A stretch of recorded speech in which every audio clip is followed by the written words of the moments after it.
Hey there, STEM enthusiasts! Welcome back to Cameron's Lab, Dive In, the go-to podcast for STEM students, crafted with passion by one of your own. I'm Cameron, your enthusiastic and ever-curious host. Buckle up for today's insightful episode. Ready to dive in? Okay, hello and welcome everybody to our AI ethics session today. We're just going to give it a few minutes for people to come into the room. I can see the number of participants here on my screen going up, so we'll just give it a couple of minutes for that number to stabilize, and then I'll know that we are ready to get started. So just a couple of minutes and I'll be back with you. Okay, it looks like that number is starting to stabilize. So we'll get things kicked off because I know we've got a lot to cover today. But once again, thank you all for joining us for today's session on AI ethics. Today's event is part of an ongoing webinar series exploring Queen Mary's breakthroughs in AI. Our previous recordings are available on demand. So my name is Kieran, and I am a student recruitment marketing manager here in the Faculty of Science and Engineering at Queen Mary. So delighted to be here with you today, and I personally am really looking forward to this discussion. The ethics of AI is something that fascinates me, and so I'm really excited to hear from our panel today. We've got a great panel for you, two celebrated academics. We have Michaela MacDonald and Fernando Barrio, and then we have one of our students, so it's final year biomedical engineering student Cameron, who will be leading today's session. Any of you that have attended our previous webinars will know what a great host Cameron is, so knowledgeable and so engaging, so you're in for a real treat today. So before we get started, I'm just going to do a little bit of housekeeping. So today's session is scheduled to be about an hour. So the first 45 minutes or so will be kind of a guided conversation, which Cameron will be leading. And then if questions come up during the session, I would ask you to use the Q&A function that you can find within Zoom and start posting your questions there. I will keep an eye on them during the session, but what we'll try and do is we'll keep the 15 minutes at the end to work our way through those questions that come up. We'll try and answer as many as we can in the time that we have, and apologies in advance if we don't manage to get to your question this time. Please also note that the webinar is being recorded, so this means that it will be available on demand for you to watch again, to share with your friends, to share with your networks, and you will be sent the recording via email once the event has finished.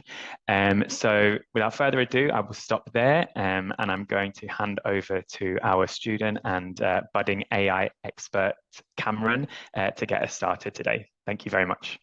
Thank you, Kieran. That was a really nice introduction. I'll just continue introducing myself before I introduce our two esteemed experts from AI field. So as he mentioned, I am a final year biomedical engineering student here at Queen Mary. I love learning languages, both lingual and programming based, which I think is one of the things that makes me love AI so much. So I'm bilingual in both English and Spanish, and also have experience with Python and C#. Because of my interest in AI, I've started a podcast called Cameron's Lab Dive In, where I interview different industry experts, such as the two that we have with us today. So allow me to introduce first Dr. Fernando Barrio, who is currently a reader in sustainable business law and policy at Queen Mary. And he brings with him a wealth of knowledge in the global regulation of information technologies, intellectual property, and human rights. His focus on the legal and policy issues of digital technologies, especially AI and renewable energies, is particularly pertinent to today's discussion. His international perspective, shaped by extensive academic and professional engagements in countries like Argentina, Japan, Thailand, Sub-Saharan Africa, and the UK, offers a unique lens on the intersection of technology, sustainability, and law. We also have with us today Dr. Michaela MacDonald, who is a lecturer here at Queen Mary and Beijing University of Post and Telecommunications. She specializes in interactive entertainment law, AI, robotics, and cybersecurity law. Her research on the societal impacts of disruptive technologies, including virtual property, cloud computing, and smart contracts, provides critical insights into how emerging technologies challenge traditional legal frameworks. She's also the editor for Interactive Entertainment Law. So those of you who don't know what it is, it's a peer-reviewed hub for legal analysis of interactive entertainment, video games, virtual reality, augmented and mixed realities, and all that really exciting things that I'll be sure to ask her a little bit later. So thank you both for joining me. I'm really excited to have you.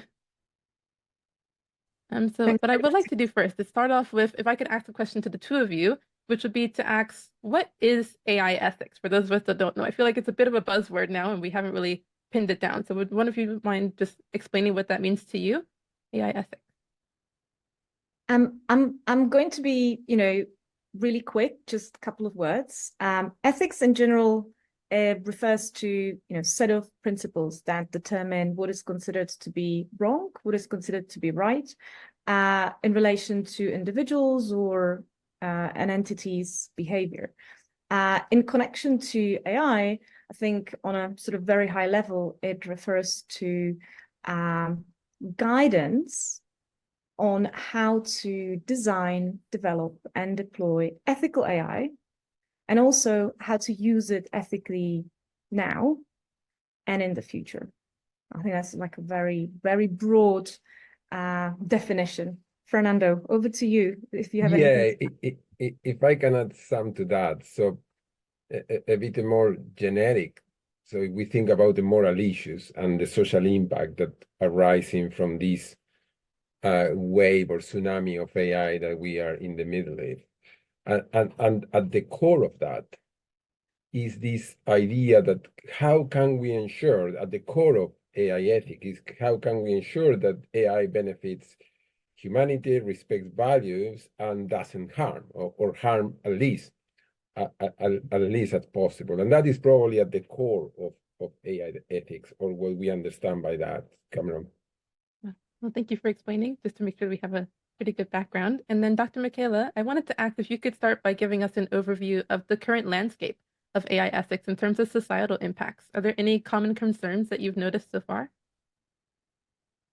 So after, following on this definition or broad description of AI ethics, I think the main challenges associated with this, particular endeavor is how can we take these quite high-level initiatives, and there are, hundreds of initiatives addressing AI ethics around the world in different jurisdictions or authored by different organizations, and actually translate them into very specific design requirements and technical fixes and technical approaches, or even codes for developers. How to navigate this entire field. So I think, again, approaching it from a very general perspective and point of view, I think the main challenge about AI ethics is to really understand what it means in practice. And I think in that respect, standards and standardization is going to be the key in terms of rulemaking and governance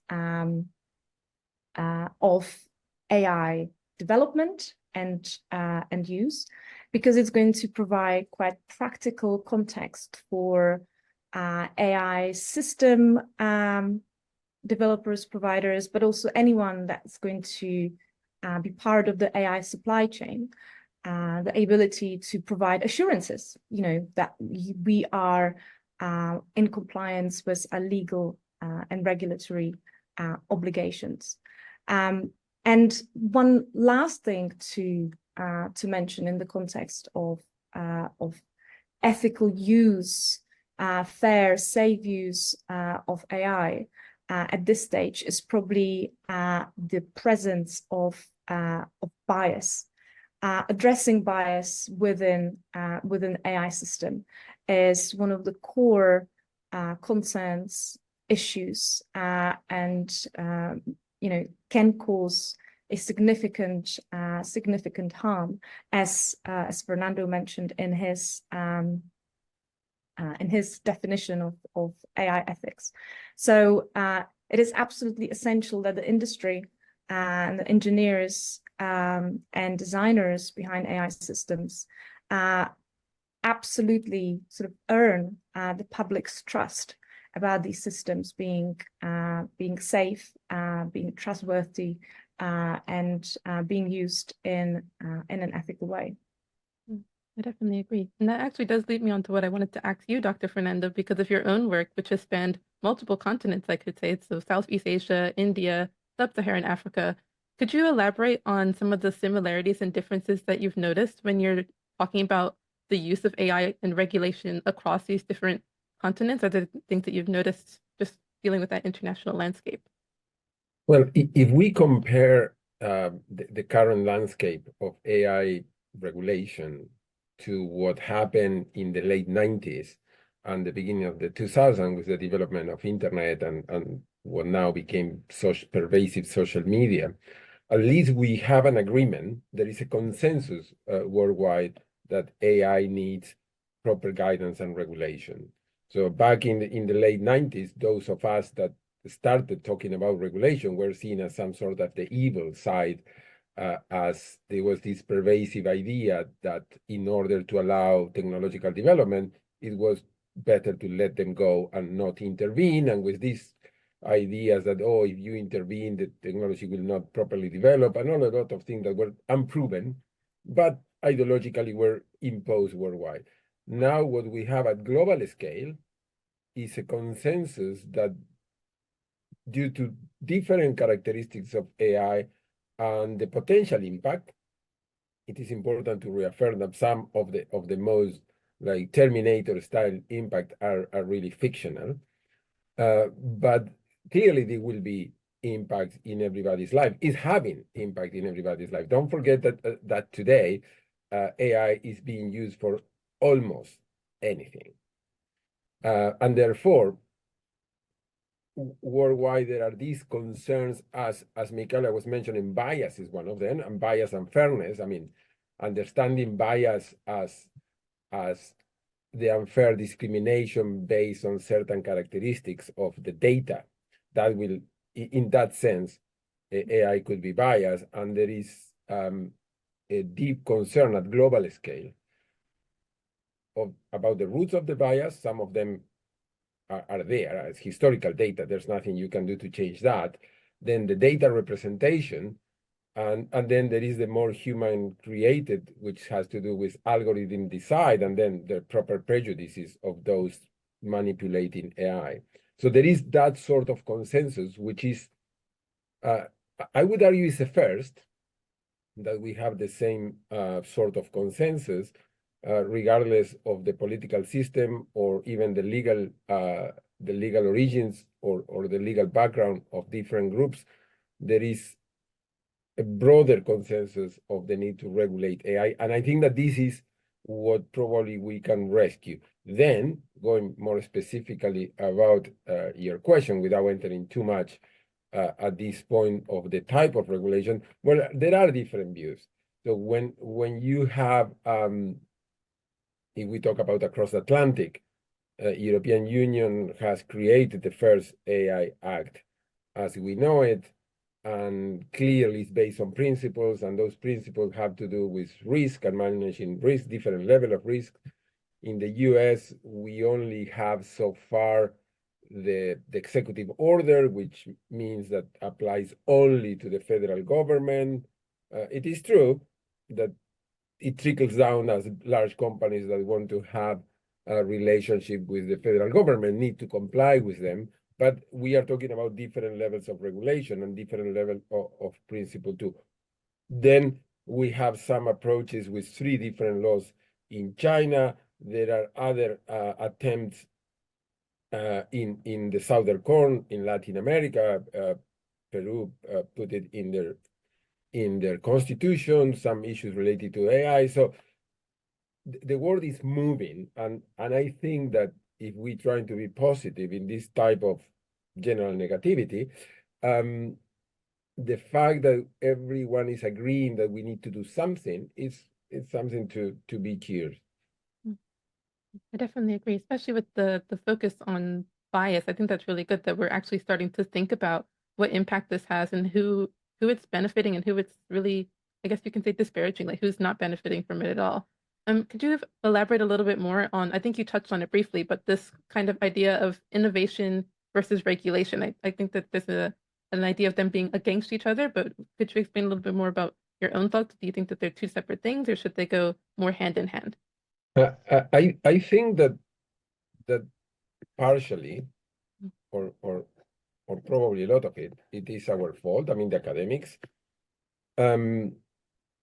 Academics, although many times students don't believe so, we are humans too.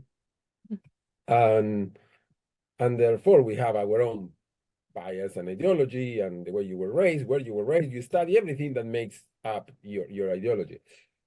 For some reason, late in the 90s came this idea, unproven in fact, that regulation was against innovation.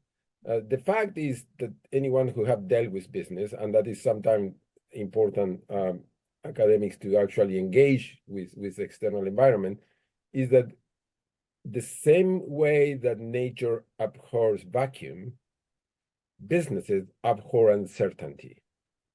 And regulation gives you certainty.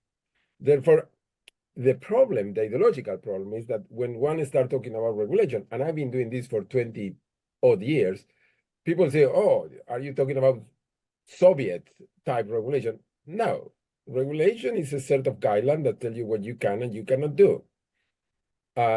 In times of innovation, that regulation needs to be more flexible, broader, and then there are other times in which you need to be very specific on certain topics. And I think that this dichotomy between innovation and regulation is a false one that never existed. It was created by some ideologically driven academics that sold a lot of books, got their chairs, and the impact, we are seeing it today. So the fact that we have social media that is capable of changing the political landscape of countries, the fact that what you think you want might be decided by an algorithm that shows you something close to what you want and is moving you until a point that you want something that was completely different as you started. All that sort of things that are happening today could be traced back to this idea, oh no, we don't need regulation because that will hamper innovation. Again, that has not been proven, and I think this is also, you could argue that this is ideological in my side. I think that proper innovation, sustainable innovation, and sustainable both economically and environmentally, needs appropriate regulation. And we are seeing it now, finally, in AI. Okay. And loving this part of the conversation, but I'm going to put a little bit of a tab on it and come back to your own research. So for example, Dr. Michaela, for yourself, some of your research is focusing on things like video games and augmented reality in that mixed reality space. Could you talk about how AI and ethics intersect in this domain, and what are some of the key challenges that you've noticed in that area? So in terms of video games, interactive entertainment, AI is quite, it's quite a broad term when you look at the way that it can be used or incorporated within the environment, and how both users, players, and developers can engage with AI. So you could probably say that we can consider the use of AI as players. So imagine that you are playing chess against the AI. So rather than having a human opponent, this is automated. You can choose different levels of difficulties, etc. Then you can use AI to control the non-player characters. So this is slightly different. They're not necessarily your opponents or taking the same role as another players. They are sort of part of the narrative of the story. They can be various foes and enemies that you have to slay or interact with in order to gain points or progress in the game. And for instance, the Genesis system has been recently successfully patented by Warner Bros. For for one of their titles, basically enables personalization of these non-player characters based on the player's previous interaction with the game, the way they sort of navigate the environment, their sort of history, individual history, and user experience. So you never encounter the same enemy. And when you do navigate the game, you know, they know about you. It's a very personalized experience. So that's another example of how AI can be used within video games. Then, of course, there's the whole area of generative AI. You know, whether it is used by players, these specific tools, whether it is embraced and incorporated by the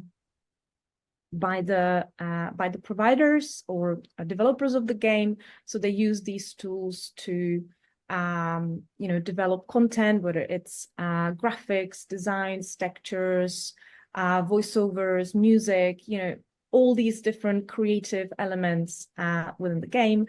I'm not going to spend a lot of time on this particular aspect, but there's been a lot of press recently and a lot of discussion around the use of generative AI with regards to intellectual property rights and how and whether, especially in the US, the use of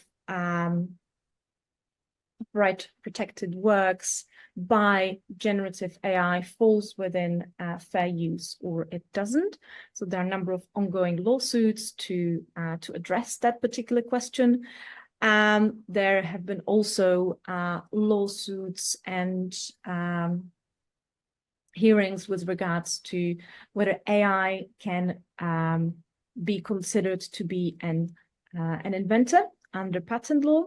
So not just only as an author within copyright, but also an inventor within patent law. So we are seeing a lot of you know, pushing boundaries when it comes to the IP system around the world by the use and, you know, deployment of generative AI, not just for video games or in the context of video games, but in general. And perhaps the last but least is in the context of games, so going back to the original question, is where the AI is used to create entire video games, you know, from scratch.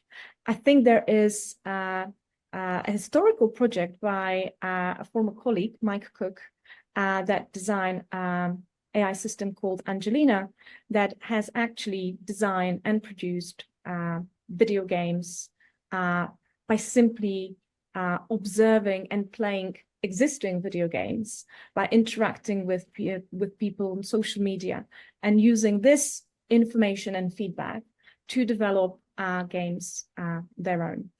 A really sort of quick point is it's interesting to think about whether and how players and general public will want to interact and consume digital culture produced by AI. You know, is it going to be great? Is it going to be innovative and very imaginative, or is it going to be a lot of recycling of existing materials? I don't have the answer for that.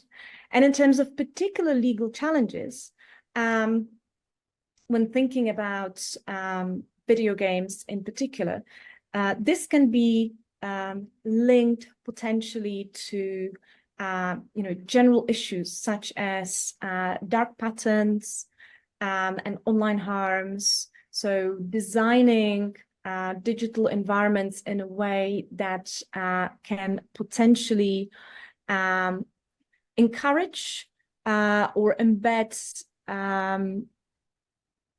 behavior that sort of exploits the consumer or is detrimental to the consumer, whether economically, so for instance, encourages them to spend more or to play more or not being able to stop playing, and so on. So general issues and challenges that we see arising from the use of AI in terms of consumer protection, data protection, etc.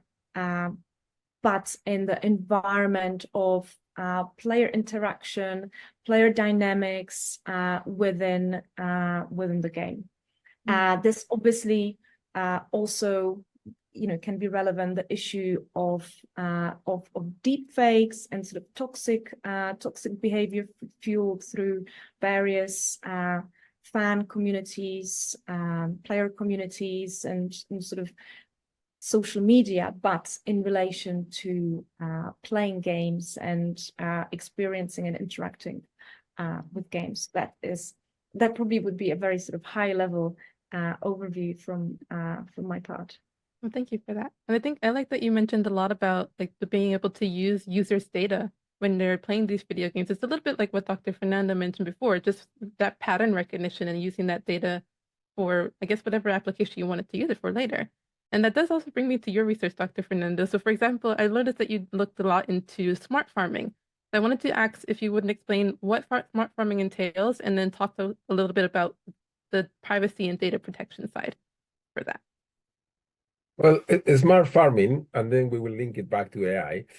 Smart farming is the intensive use of information technology for agricultural production. Very simple definition. If not, we will have to get half of those books to define it properly.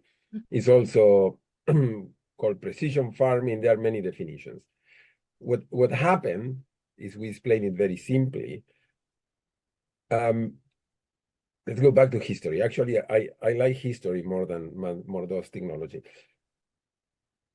Before the Industrial Revolution, people used to produce in different plots according what that plot could produce best. Then the Industrial Revolution implied, and the Agricultural Industrial Revolution implied the possibility of plowing large extenses and treat them all as the medium. Some pieces of land get more rain than others, and the quality of the soil is better or worse, but the system treats them all the same. Nevertheless, because of the scale, the production increase exponentially, and we have the benefits of that. However, technology and AI allows you to take vast and very extensive land plots, but treat each meter individually. So when you are, for example, applying fertilizer, you apply exactly the amount of fertilizer that each meter needs according to the intrinsic characteristics of the soil. That, of course, needs sensors. Other thing that you can do is use drones to measure different parts of a plot or cattle. And everything that you see I'm mentioning is based in collecting data. Some of those who analyze the problem tend to think, well, agricultural data per se is not personal data. So let's leave that for a while. We will go back to that. But one of the issues that we have is that those various sensors, I just mentioned two, drones and actual sensors, but there are many others, can capture data of people around the field, data about the farmer itself when it's moving around. And therefore, that is one issue that data protection have to deal with. So incidental capture of data, there are case law already decided.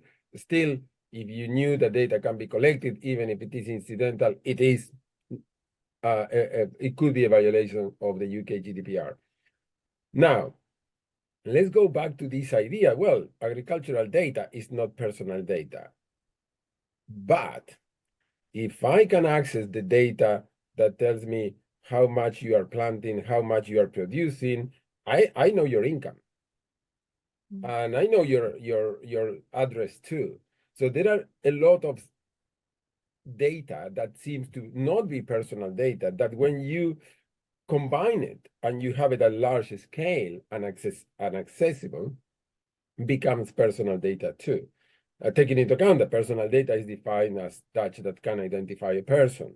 And therefore, there are many pieces of data that before in agriculture were not personal data. And because the use of technology and the combination of AI, remember, AI is just, I will oversimplify it, it's a little more complex, but it's just algorithms that look for patterns or in large amounts of data, which we will leave it as a footnote for the issues of IP, because I have a very strong view on that, as you can imagine. But in a smart farming, AI also have another set of consequences that are not necessarily related to personal data. Smart farming is being used to decide what and when to plant, for example. So let's imagine that due to tainted data or wrong data or a problem in the algorithm, AI decides, and let's do this because you will argue that AI doesn't decide. At the end of the day, it's a human looking at AI, but there is a lot of studies that humans tend to not contradict AI. And therefore, AI decides to plant a particular or to produce a particular plant, and then at country level or at large scales. And then there is something wrong with the data, and therefore we have a famine created by AI. So who's responsible? So it goes beyond just data protection. The consequences of AI in certain areas, like food production, could be very grave. And therefore, there is a discussion to be had across the channel. I'm in the limit between Essex and Suffolk now, so I'm just looking at Europe, a continental Europe. So across this channel where I am, there is a discussion that we need to have whether using AI in agriculture is always high risk in the definition of the European Union AI Act. And these are discussions that we need to have, and they need to be based in evidence and in proper academia. Definitely agree, especially what you were mentioning at the end there with the use of AI for agriculture. There's this idea that you could have, like you mentioned, food disparities, like who gets to have certain things planted in certain times. And it's just very worrying as well to be able to use that technology. But I suppose it's a double-edged sword in that way. What I wanted to ask next was a little bit of a link between the two of you and talking about who is responsible when these technologies cause such problems. So I think what I learned a little bit later was about like AI insurance. So for example, if something goes wrong with the algorithm, like a certain percent, I think it is, then the company has to pay out a certain insurance. If you could talk about who's responsible when this technology goes wrong, and then how do we decide that? How does that work? At a high level, of course. I'm just going to use a quick example of how this can work quite well, and that is autonomous and self-driving vehicles. UK introduced Autonomous and Electric Vehicles Act in 2018, which basically stipulates that there is direct liability. So if there is an accident which is caused by a vehicle that is driving itself, now the scope of which vehicles are actually going to fall within this category, do they have to be fully automatic or semi-automatic, etc., is open and ongoing. But if such accident occurs, then the insurer of that vehicle is directly liable for damage in terms of the victim, but also in relation to the driver, if the driver is not to blame. And then the insurer, once they settle the claim, they may reclaim the damages from other parties that were liable for the accident. For instance, if that is the case, it can be the vehicle manufacturer. So that is one way how you can deal with risk through contract and through insurance. So rather than having the law to determine who is at fault, creating this legal mechanism of direct liability or liability regime, and introducing a specific type of insurance kind of sidesteps that question, but provides a practical solution which enables or creates a legal environment with certainty, as Fernando already talked about that a little bit, and fosters this particular area of innovation and application, because that is what the end of the day is your main objective. So I think this can work reasonably well in different sectors, potentially healthcare, etc., where you simply say there's going to be compulsory insurance regime, and it will be the insurer that will pay out. And this is also a good opportunity, business opportunity for the insurance sector, right? Because that allows them to come up with new types of products and services and sort of innovate in relation to these developing legal and regulatory frameworks. So I think this is one good example of how contract and insurance regime can address the risk associated with the deployment of various AI-driven applications or devices, etc. And just piggybacking off of that question a little bit, someone in the Q&A section, Rasin, he had asked, what ethical measures are taken while collecting data for AI modeling? And then what are the criteria for determining the correct methodology for data collection? So again, it's just looking at how do we make sure that we're, I guess, not leaving out bias completely, because I don't think that's entirely possible personally, but just how would you, what kind of methodology would you use to make sure that you're collecting data ethically and responsibly as well? I'm not sure who would be best to answer that one. I think that we should go to the School of Engineering and ask. No, but really, so we were talking about bias and the different roots of bias. I mentioned historical data. Well, there is no much that you can do unless, of course, there are ways to correct what all the mistakes that we made through history, and therefore, the historical data that, but you put in a standard that said today should be like that, and the algorithm should be able to identify the differences and therefore apply the new standard. Then in the algorithm design, yes, what is the methodology? There are current methodologies and others on development that impose the obligation is sort of a soft because it's not still in law, but impose the responsibility, let's say, of the algorithm designers to make sure that the result of the analysis, the algorithmic analysis, does not result in bias. Then, of course, you have the human prejudices. And for that, unfortunately, it is like when we see institutional racism in institutions. If you read the law, it doesn't say we have to be racist. It's just something that happened because of a collection and accumulation of human prejudices. And this is something that probably, and I will be quite unpopular here, this is something AI needs more investment in soft skills, more in humanities, more in social sciences. So we have all these, for the last 20 years, this crave of, let's STEM. And what we are seeing is that the development without the proper humanities and social science analysis, which has to do with this. So at a technical level, you can deal with algorithm design, data representation, but part of the methodology is bring the philosophers, bring the sociologists, bring the lawyers. And that is a core problem that we have a global scale. If you have nothing to do later, check almost every educational system in the planet is saying, we have to focus on STEMs, and we have the award for STEMs, which is probably partially true. But we are creating a situation with an important part of the solution that is dealing with human prejudices and education and understand historical data is being left over. So part of the methodology is let's go back to the drawing board and let's decide who has to be at the table making the decision. And you will be surprised that shouldn't all be engineers. I just want to add to that. I think an interesting difference between scientists and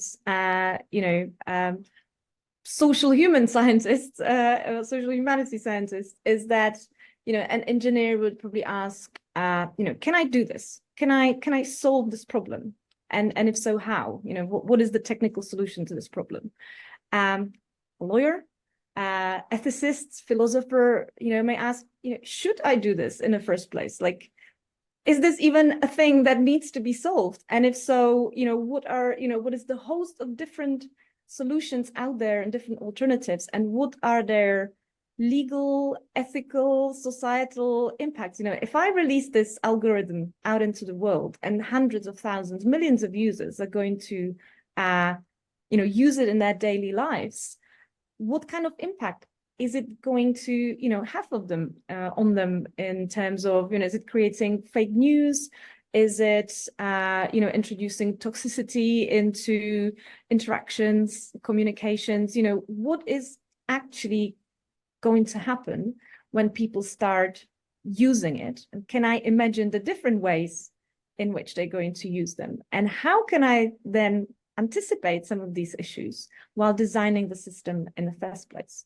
So I think there is absolutely a need for those that develop and build and implement these systems to have a very broad understanding of humans and society in general.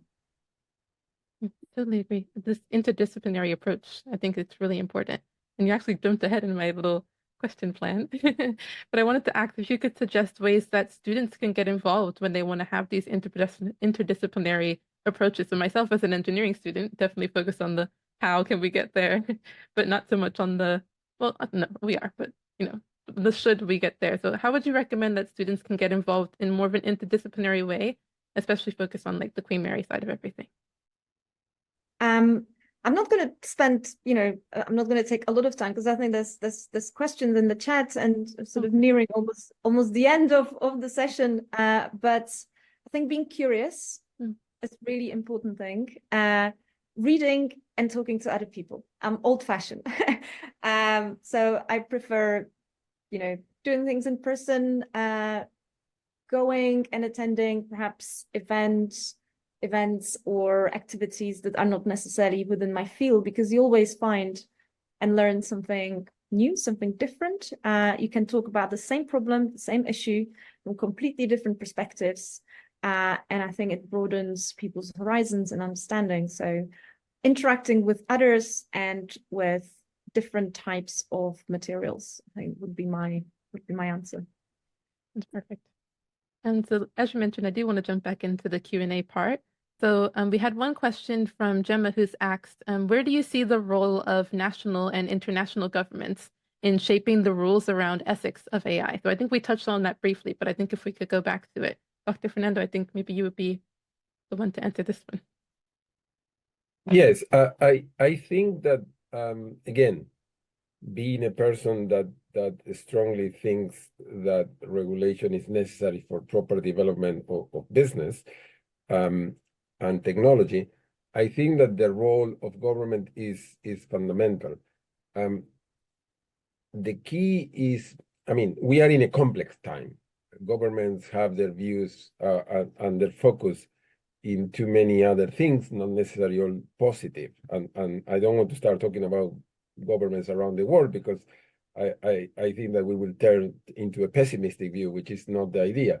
I think that governments in general need, and they are, by the way, try to assess what are the potential impacts. For that, they have academics and scientists, both what is called hard science and social sciences around the world dealing with it.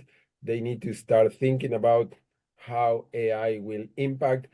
One of the important things for governments to develop these sort of regulations is that they need to go beyond the hype.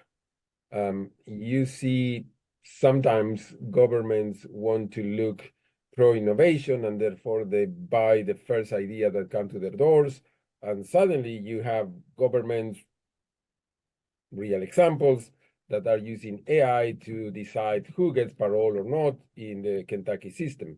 And then you realize that based on the data, because what the algorithm does is, remember, it's not artificial and not intelligent, it's just an algorithm.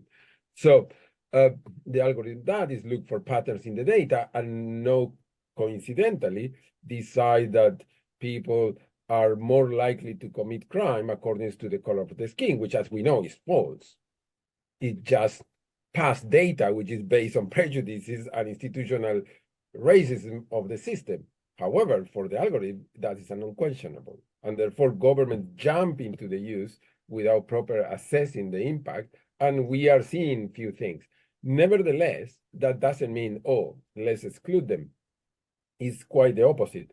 I think that we need more involvement of different governments in relation to properly assess and regulate flexibly, pro-innovation, but regulating AI, and without, as I was saying, jumping into the hype and assessing things properly and with time. So one of the things that it is something that Michaela was referring when talking about engineers, but happens also at government level, is what a former president of the United States, when he was asked why he did something that was clearly wrong when he was president, he said, only because I could.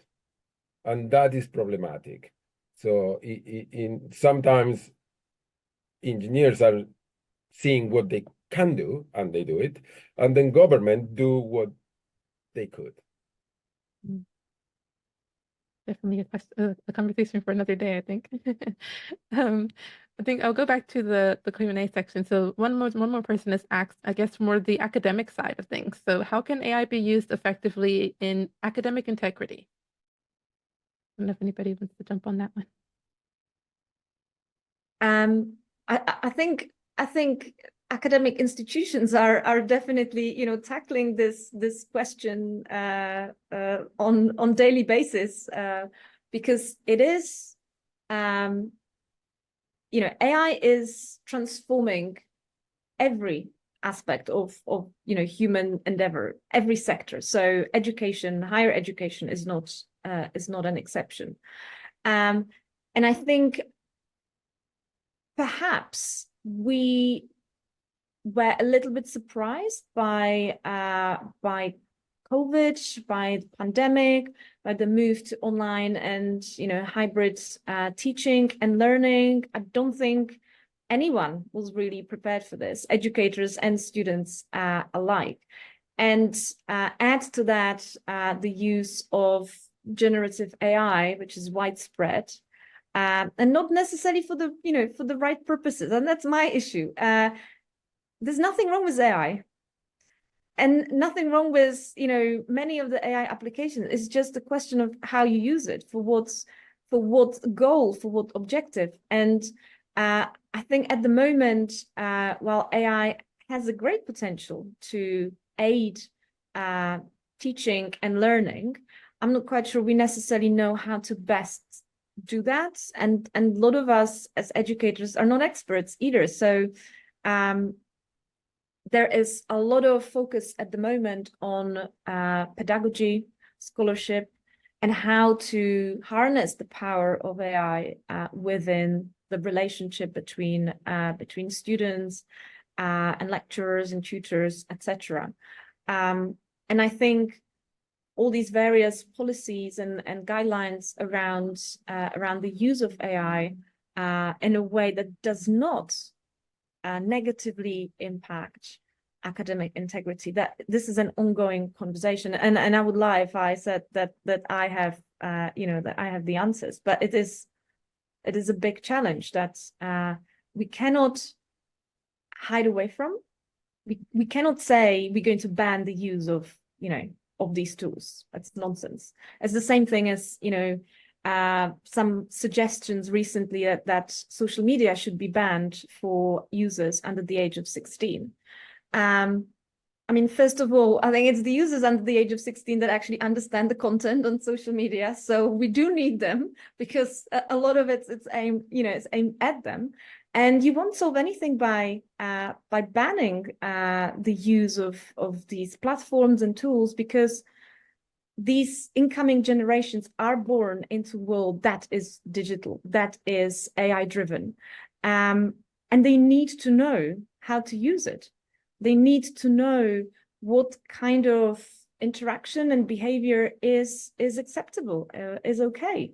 So I think rather than banning things, we need to work on developing a set of, digital moral values that are fit for this age, and empower and enable users to be responsible digital citizens that know how to use this, how to use it for good, how to use it for the good of humanity, and not just say, yeah, we're going to ban this, and we're going to pretend that nobody's using ChatGPT to write their essays or whatever, or to write their articles and develop teaching materials, etc. So I think embracing it with the view of looking for positive uses and benefits for everyone is the way forward. If I may add something to, again, I don't have an answer, just that when this fast started, I think was back in February, or so ChatGPT started in November 2022, and it was back in February 23. I gave a talk at Queen Mary about the use of large language models for education, and particularly for assessment, going back to the issue of integrity. And I think that does, again, maybe asking the wrong question. The question is not how we protect integrity from AI. As Michaela said, AI is there, will be used. I encourage, by the way, my students to use it in class. I said, do use it. Don't waste your time with things that the system can do better than you. But the key there is that we need to redevelop the assessment in such a way that it needs the human originality input. And that is where the problem is. So when the AI system passed the bar examination in New York, everybody started to say, oh, we have to ban it. Nobody questioned the exam. Nobody said, is an exam the best way to assess if somebody is ready to be a lawyer in New York? And this is the core that we keep avoiding, because, of course, it's easier to say, let's ban it, let's pretend that it's not happening. And there is a policy level too, because what I'm proposing, it takes more time.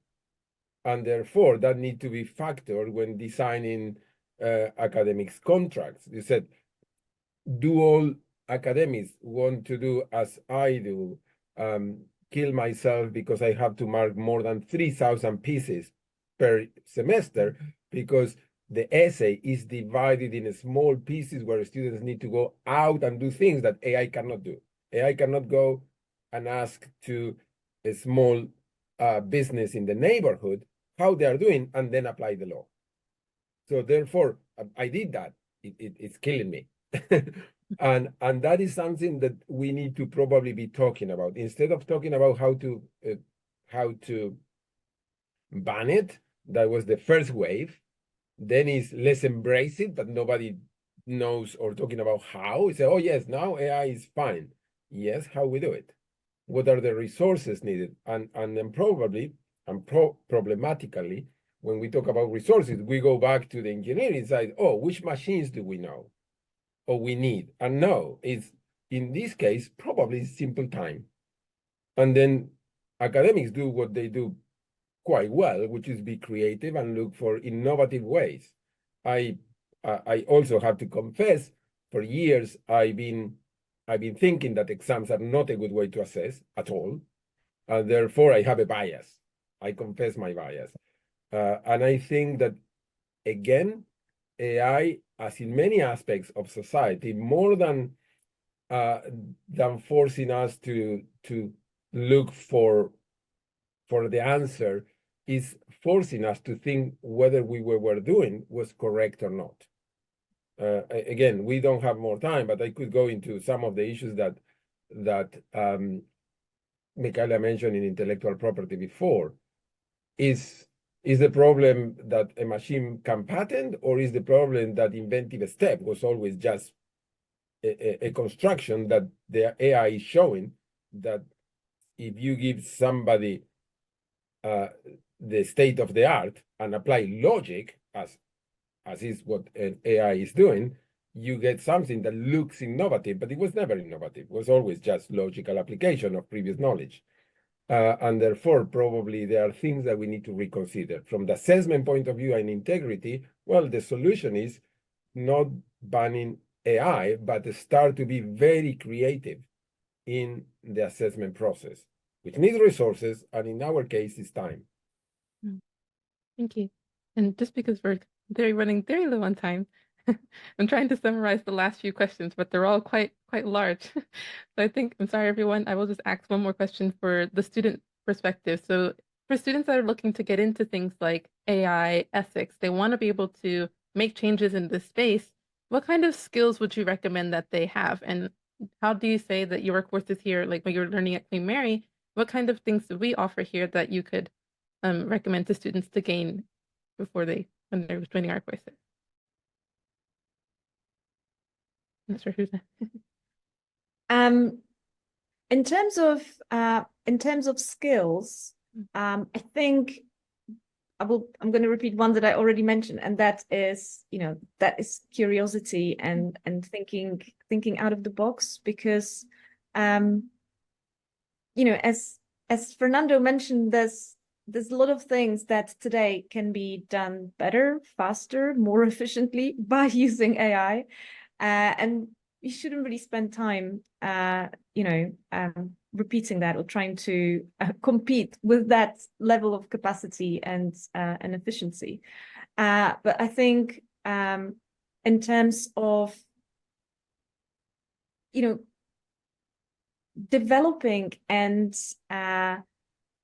enhancing what makes us human and distinguishes us from just algorithmic exercise, a glorified spreadsheet that does something really fast, really well, but just follows instructions. Literally, that is what it does.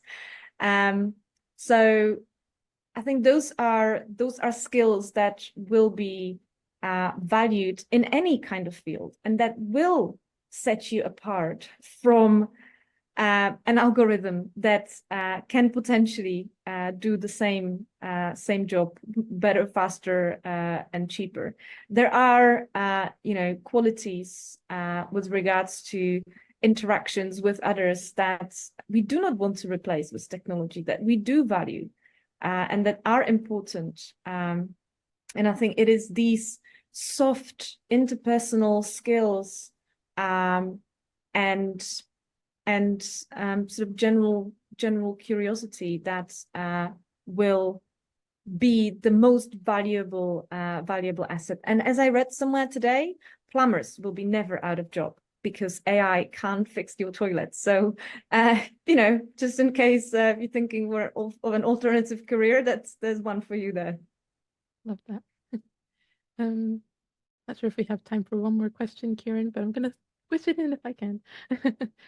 I think the last one that I wanted to, I suppose, ask would be, what do we think in terms of just, should we be fearful or hopeful? There it is. Sorry, I was looking in the list for which one it was, but somebody asked if we should be fearful or hopeful at this time, and if we could do like a high level of what you think. Yeah, we have the same discussion. During COP28, there was a parallel conference was Green Tech, and I was invited to talk exactly about that.